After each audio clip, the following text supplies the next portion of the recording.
이제까지는 다시 태어나도 변하지 않는다는 이 일간을 중심으로 생하는 궁합, 극하는 궁합, 지지궁합인 형충합궁합, 일간궁합 이렇게 가장 기본적인 단계들을 쭉 봐왔죠. 근데 니값을 하려면 이제 슬슬 여기서 한 단계 더 올라가야 하지 않겠습니까? 댓글로도 십성궁합에 대한 요청을 주시기도 했고요. 만세력을 보면 사주팔자 오행글자 바로 위아래에 붙어있는 칸이 있죠. 사실 핵심 해석은 사주팔자와 이 십성 칸 안에서 대부분 이루어집니다. 신살도 의미 있는 경우가 있긴 하지만 만세력에 나온 신살은 사실 빈칸 메꾸기 같은 거라 크게 중요하지는 않습니다. 그래서 기본 구조를 이해하는 데 있어서 오행 다음으로 가장 중요한 것은 십성입니다. 말 그대로 십, 성, 10개의 별, 그래서 흔히 재성, 관성 이렇게 말을 하는 거고요. 사실 십성은 생각보다 어렵지 않습니다. 전에 궁합 볼 때 일간을 기준으로 봤었죠. 내 일간과 상대 일간이 서로 생하는지 서로 극하는지 그 관계를 봤던 거잖아요. 그 관계성을 그대로 이번에는 내 사주 안에서 보는 게 바로 십성입니다.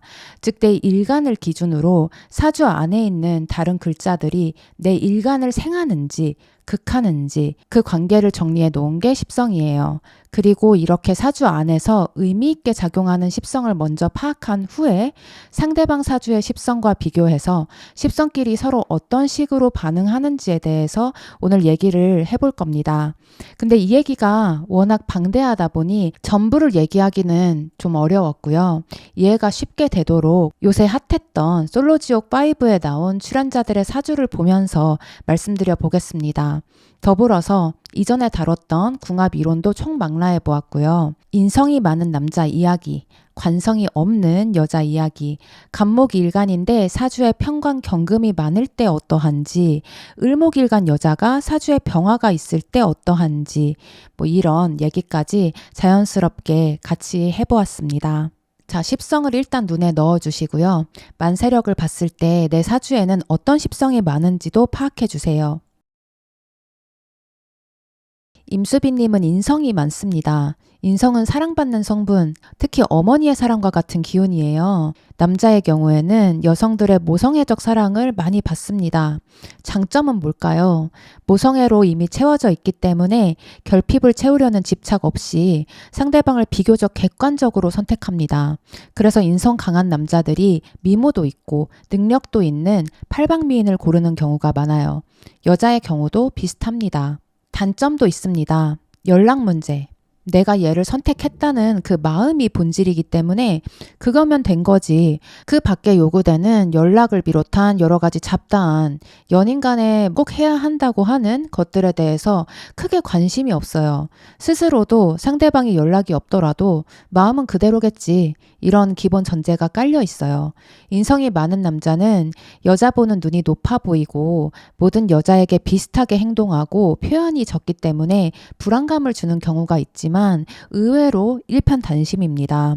수빈님이 자신이 표현을 잘 못하는 것 같아서 그런 성격을 바꾸고 싶다고 한 것은 아마 진심일 거예요. 인성이 많은 사람은 박희선님 같이 일희일비하지 않고 꾸준히 자신을 봐주는 한결같은 사람에게 마음이 갈 수밖에 없어요. 마음을 믿어주기보다 행동 하나하나에 서운함을 느끼며 이유를 찾으려고 하는 감정 기복이 큰 여자와 상극입니다. 박희선님은 관성이 많습니다. 이전에 관성편에서 관성은 차가운 세상의 법칙과 힘의 논리를 의미하기 때문에 그 법칙과 논리 속에서 달콤한 과일을 따먹는 법을 알고 있는 듯한 인성에게 끌린다고 궁합 얘기도 슬쩍 했었습니다. 그래서 희선님이 임수빈님에게 끌리는 거는 십성 성질상 이미 설명이 됩니다. 두 분은 형충합 궁합에 입각해서 가장 중요한 자리인 일지와 월지가 모두 삼합이기도 합니다. 최민아수님은 비겁과 식상이 강하고 인성과 관성이 없습니다. 비겁과 식상이 강하면 감정 표현과 자존심의 영역이 큽니다. 또한 관성이 없다는 것은 남자가 없다는 의미가 아닙니다. 내담자분들께서 제가 관성이 없어서 남자가 없다는 얘기를 들었는데요. 혹은 관성이 둘이라서 남자가 둘이라는 얘기를 들었는데요. 하시면서 그 말을 믿으시는 분들이 있어요. 남자가 없는 사주인데 우연찮게 관성이 없을 수는 있어요. 근데 남자가 없는 이유가 사주에 관성이 없어서라고 할 정도면 환불 요청해야 하는 케이스입니다. 관성이 없다는 거는 이미 세상에 정해져 있는 질서와 힘의 구조를 읽어내는 판단력이 다소 약할 수 있음을 의미합니다. 여자에게 관성은 남자를 상징하기 때문에 식상과 같은 표현력을 통해서 첫인상이나 초기 매력 어필은 잘 이루어지더라도 관계가 깊어질수록 상대 남자의 진심이나 의도를 명확히 파악하는 데 어려움을 겪게 됩니다. 남자가 재성이 없을 때도 마찬가지예요. 남자에게 재성은 여자이기 때문에 여자의 진심이나 의도를 잘 읽지 못하는 거죠. 그리고 이 과정에서 초반에 높았던 자신감이 점차 흔들리게 됩니다. 더 중요한 건 일간이에요. 최민아수님은 을목입니다. 을목이 병화를 받죠. 을목에게 병화는 보호막입니다. 여성에게 보호막은 배우자를 상징하기도 하고요. 결국에는 이 여자를 내가 보호하겠다, 내가 거두겠다 라고 나서는 남성이 나타날 가능성은 충분히 있는 구조입니다. 그 외 십성궁합에 관한 한두 가지만 더 말씀드리고 오늘 영상 마무리하겠습니다. 길신 흉신의 방향이 맞아야 합니다. 내 팔자가 길신 위주인지 흉신 위주인지 이 관점이 먼저예요. 내 팔자가 길신 위주라면 상대도 길신 위주가 좋고 내 팔자가 흉신 위주라면 상대도 흉신 위주가 잘 맞습니다. 이게 안 맞으면 어떻게 되냐고요? 시면입니다. 이전 일간궁합 정리편에서 양간과 음간궁합의 형태와 비슷합니다. 처음에는 신기하고 새롭더라도 아주 근본부터 다르다 보니 시간이 지날수록 왜 저렇게 생각하지? 도대체 이해가 안 되네? 이런 생각이 들어서 지내면 지낼수록 안정되는 관계가 아니라 지내면 지낼수록 더 낯설어지는 관계가 되기 쉽습니다. 궁합 영상 댓글에 항상 나오는 질문이 있어요. 나랑 사주가 비슷한 사람을 만나야 하나요? 아니면은 정반대가 좋나요? 사실 이거는 많은 분들이 이미 답을 알고 있으실 거예요. 어떤 면에서는 비슷해야 하고 어떤 면에서는 달라야 한다는 거죠. 맞습니다. 사주 역시 이 문제를 단순하게 일반화할 수는 없습니다. 중요한 건 어떤 성분이 공통되고 어떤 구조가 엇갈리느냐입니다.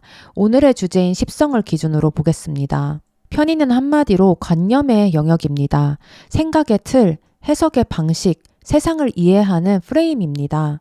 그래서 내가 편인이 강하다면 상대방도 최소한 한두 개 정도의 편인은 있는 게 좋아요.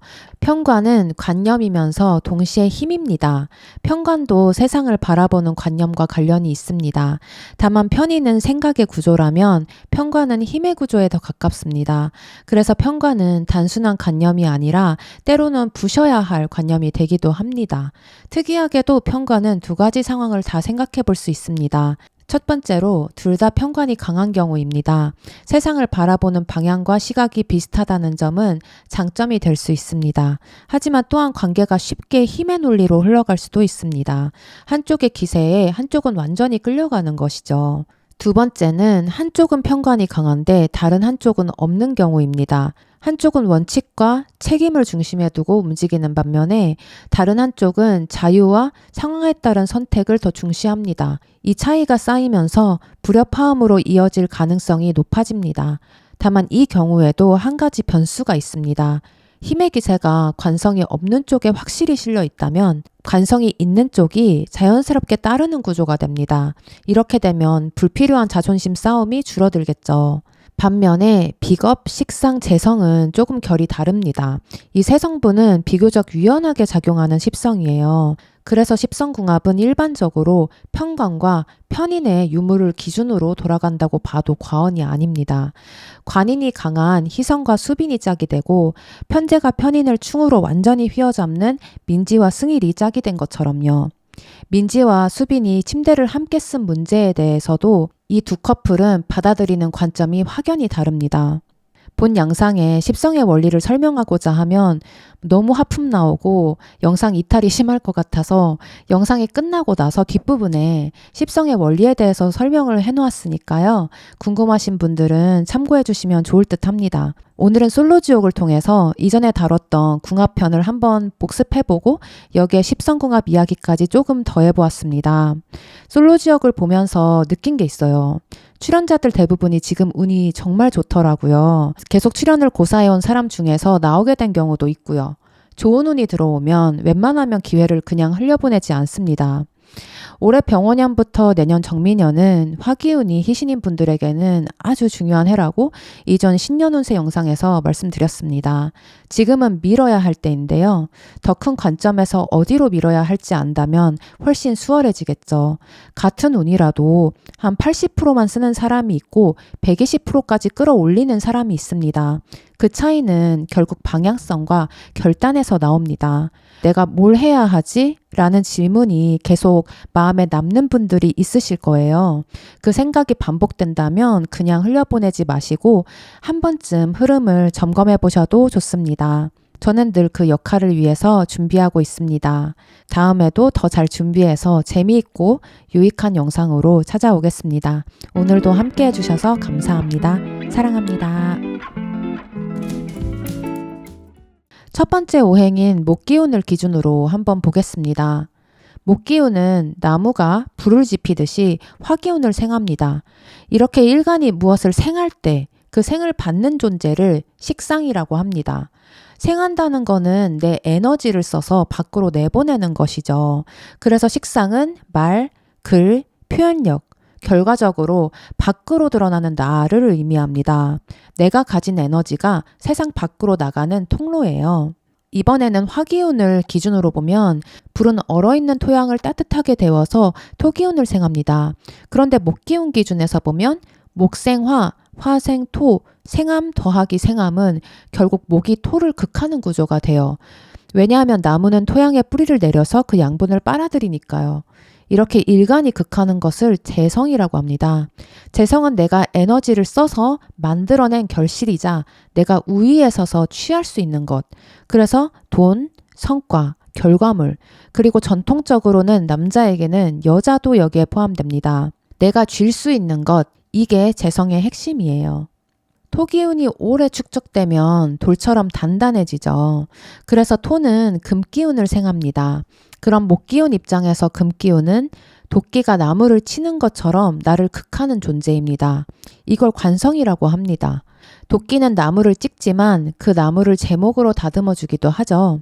그래서 관성은 나를 제압하는 힘이지만 동시에 나를 다듬고 보호하는 힘이기도 합니다. 회사, 조직, 규율, 법, 책임. 전통적으로는 여자에게는 남자입니다. 나를 통제하지만 나를 완성시키는 힘. 이게 관성입니다. 금은 수를 생합니다. 물을 깨끗하게 희석하려면 돌을 층층이 쌓아야 하듯이요. 그럼 목기운 입장에서 수기운은 나무에 물을 주는 것처럼 나를 생하는 존재가 됩니다. 이게 인성입니다. 인성은 지식, 관념, 사랑, 보호, 그리고 어머니를 의미합니다. 내가 받아들이고 내 안에 차곡차곡 쌓이는 것, 내가 흡수하는 세계가 인성이에요. 마지막으로 사주 안에 일간과 똑같은 목기운이 또 있다면 그걸 비겁이라고 합니다. 친구, 형제, 경쟁자, 나와 어깨를 나란히 하는 존재, 때로는 협력자, 때로는 라이벌이에요. 정리해 볼까요? 나와 같은 것은 비겁, 내가 생하는 것은 식상, 내가 극하는 것은 재성, 나를 극하는 것은 관성, 나를 생하는 것은 인성. 이 5가지를 묶어서 우리가 십성이라고 부릅니다. 근데 아까 십성은 10개의 별이라고 했죠. 근데 왜 5개 뿐일까요? 그 이유는 아주 간단합니다. 이 5가지가 또다시 둘씩 나뉘기 때문이에요. 오행 목기운이 간목과 을목으로 나뉘듯이 십성도 음양으로 다시 나뉩니다. 그래서 5 곱하기 2은 10, 십성이 완성됩니다.